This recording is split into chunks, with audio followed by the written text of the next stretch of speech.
My family's been going to sea since the 1630s, probably. And in fact, there was a bunker in the crews of the people that repelled the Spanish during the Armada invasion of England in the 1580s.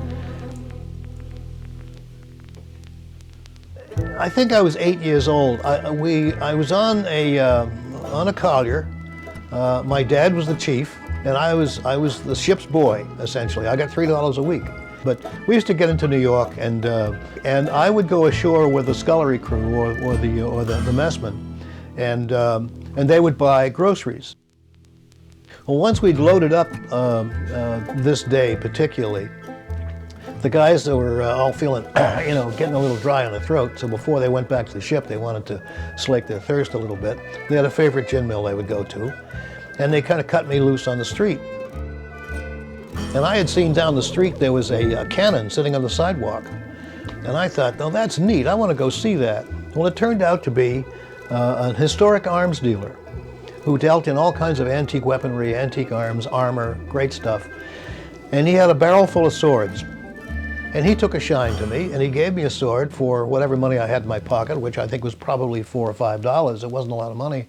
So I took the sword and went and found the guys in the bar, and went back to the ship. And as I was going up to my father's cabin to show him my new sword, somebody stopped me in a passageway and said, "Boy, what do you got?" And I said, "I got this nice sword." Well, I sold it to him. I sold it to him, I think, for $20 or $25, which was all the money in the world, for a young kid in those days. So that was my first sale, and I've been doing it ever since.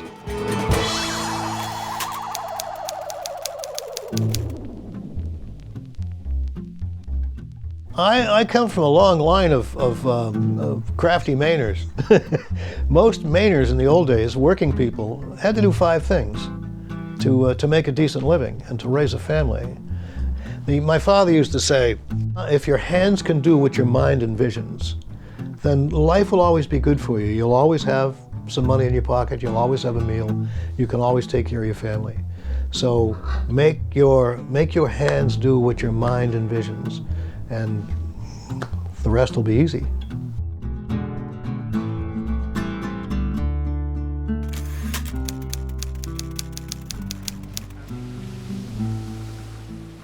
When I got a little older, I was too old to be a ship's boy and too young to get a Z card as a merchant seaman, so I ended up working on fishing boats and charter boats down in Florida and shrimpers. And then I worked a couple of big schooners, and sail caught me at that point, and I only worked big ships, freighters and so forth, a few times after that, and the rest of the time has been pretty much on the sail.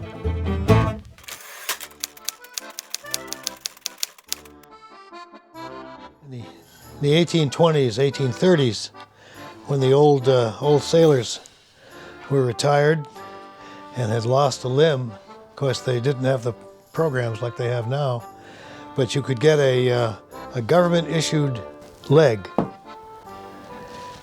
And these were used right up into the Civil War. And of course, after that, modern prosthetics began to come in, but that was used for many years.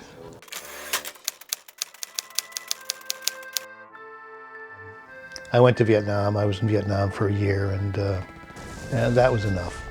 Vietnam changes everybody. Anybody that went to Vietnam, particularly in a combat arm, you're never going to be the same again. So I couldn't wait to go back to sea after 3 years. A job in my life was a 2-week job was a career.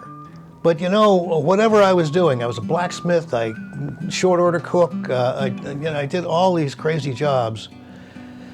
But I always ended up with a sea bag on my back. I always ended up going back on the water. And I'm not the old man of the sea. There are much better ship handlers out there than I am. There are people with, multitude of years and miles of experience at sea that I'll never have.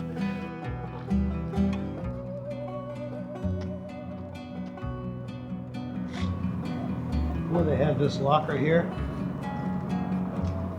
There used to be stacks of lobster traps. And when I would come to Maine, back in the 70s and well into the 80s, and I would take the lobster traps that were here and I would rearrange them a little bit so I could get right in the middle of the lobster traps. And I always carried my sea bag with me.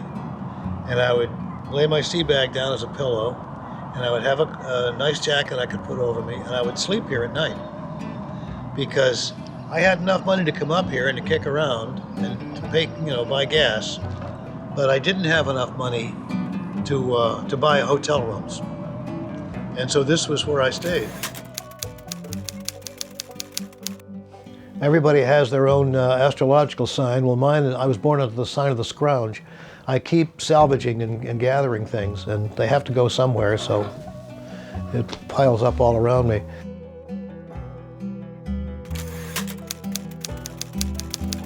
In Baltimore, they hired me as the curator of Inner Harbor Historic Properties and Exhibits, which is a $2 title for the city's maritime historian.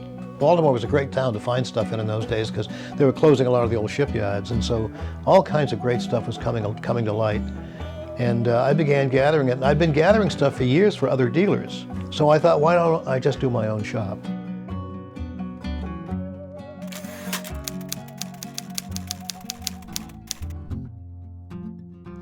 With this sword, it's probably late 18th or early 19th century. This was used to execute pirates on the beach at Hong Kong. In 1897, a large group of pirates were beheaded on the beach. They were called the Naval pirates, and I still have photographs of it. And when the Japanese invaded China during the fight leading up to World War II, and they used it to execute prisoners. And this was being used up until it was surrendered to the American Army, Japan, in 1945.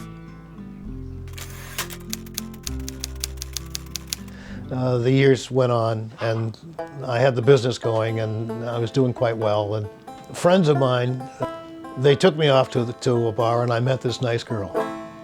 And we just hit it off. And so we ran off to the Caribbean together and spent some time and formed kind of a bond. I just wanted to come home. I wanted to come back to Maine. And Sharon said, "You're going to Maine, I'm going with you." So we both came to Maine. I found a house. I found a 225, 250-year-old house here in Maine. And finally, after being together for 30, 35 years, we finally got married. It's the best thing I ever did. We set up over on Dana Street where the chandlery had been for Chase Levitt and Company, an old marine business. But they eventually had to sell the building. When they sold the building, of course, we were out. So we closed up downtown about 10 years ago. And I worked out of the barn here for some time. But we never really set up a store here. The idea was to build another building on the other side of the house. And I built the barn.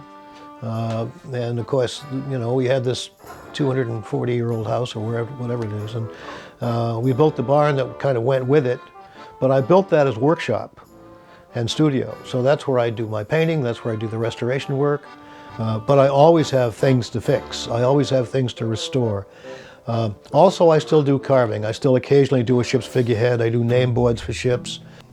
Lately, I've been restoring 17th and 18th century firearms.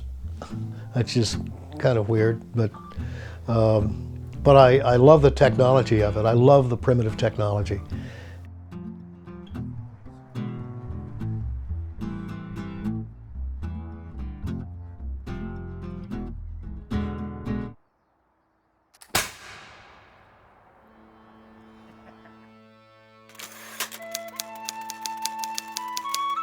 Does a ship have soul?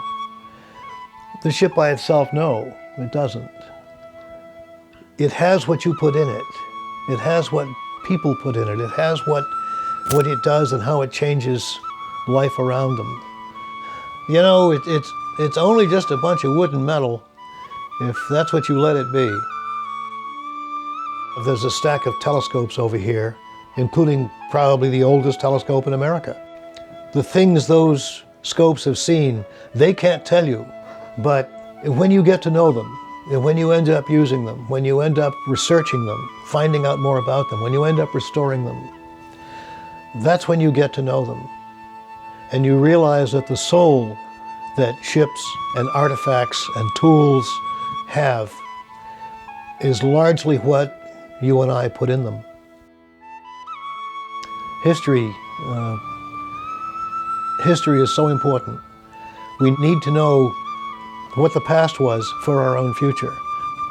The material culture of the past, the things that we've created, are pretty important for where we're going.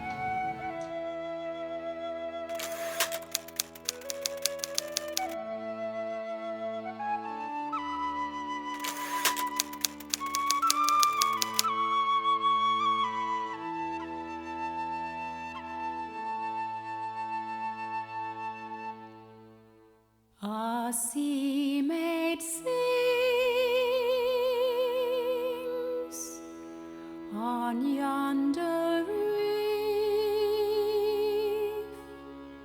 the spellbound seals draw near. This is from Youth by Joseph Conrad. We all began life in the merchant service. Between the five of us, there was the strong bond of the sea, and also the fellowship of the craft, which no amount of enthusiasm for yachting, cruising, and so on can give, since one is only the amusement of life, and the other is life itself.